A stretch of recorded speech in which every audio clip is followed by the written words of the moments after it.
অন্তর্বর্তী সরকারের প্রধান উপদেষ্টা অধ্যাপক ডক্টর মোহাম্মদ ইউনূসের সাথে ইউরোপীয় ইউনিয়নের ২৭ দেশের প্রতিনিধি দলের বৈঠক চলছে। প্রধান উপদেষ্টার কার্যালয়ে অনুষ্ঠিত এই বৈঠকে ইউরোপীয় ইউনিয়নের প্রতিনিধি দলে ১৯ সদস্য রয়েছে। আর এই দলে নেতৃত্ব দিচ্ছেন বাংলাদেশে নিযুক্ত ইউরোপীয় ইউনিয়নের head of delegation Michael Miller. বৈঠকে সংখ্যালঘু ইস্যু, বাণিজ্য সুবিধা, জলবায়ু পরিবর্তন, রোহিঙ্গা প্রত্যাবাসন বাস্তবায়ন, টেকসই ভবিষ্যৎ নির্মাণে উভয়ের অঙ্গীকার ও করণীয় সম্পর্কে আলোচনা হবে। এছাড়া আলোচনায় বাংলাদেশের জাতীয় নির্বাচন কবে হবে, গণতন্ত্র, অর্থ পাচারের বিষয়গুলো উঠে আসবে।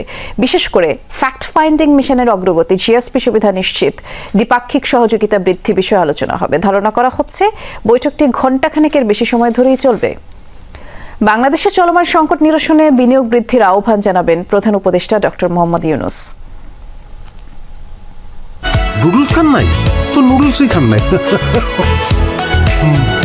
এই বৈঠকের বিষয়ে খোঁজ খবর রাখছেন সহকর্মী আহমেদ রেজা, তিনি এই মুহূর্তে যোগ দিচ্ছেন আমাদের সাথে। রেজা, এই বৈঠকের আলোচ্য যেই বিষয়গুলো সেগুলো আসলে জানা গেল কিনা, কি আপডেট আছে সব শেষ জানাবেন।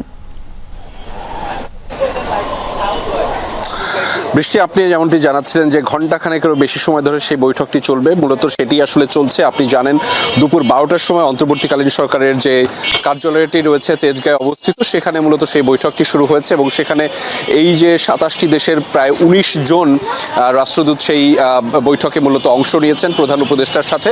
এবং সেখানে বাংলাদেশ এবং ভারতের অবস্থানরত যে সমস্ত রাষ্ট্রদূতরা তারা মূলত এখানে এসে অংশগ্রহণ করেছেন এবং সেখানে বেশ কয়েকটি বিষয় আপনি উল্লেখ করেছিলেন। আমি যদি বলি, সেখান থেকে সবচাইতে ৩টি আলোচ্য বিষয় মূলত নিয়ে তারা প্রাধান্য দিয়ে থাকবেন। আপনি জানেন যে গত ৫ আগস্টের পরবর্তী সময় থেকে মূলত যেই ফ্যাক্ট ফাইন্ডিং মিশন ইউরোপীয় ইউনিয়নের, তারা প্রায় মাসখানেক সময় ধরে কিন্তু বাংলাদেশে বিভিন্ন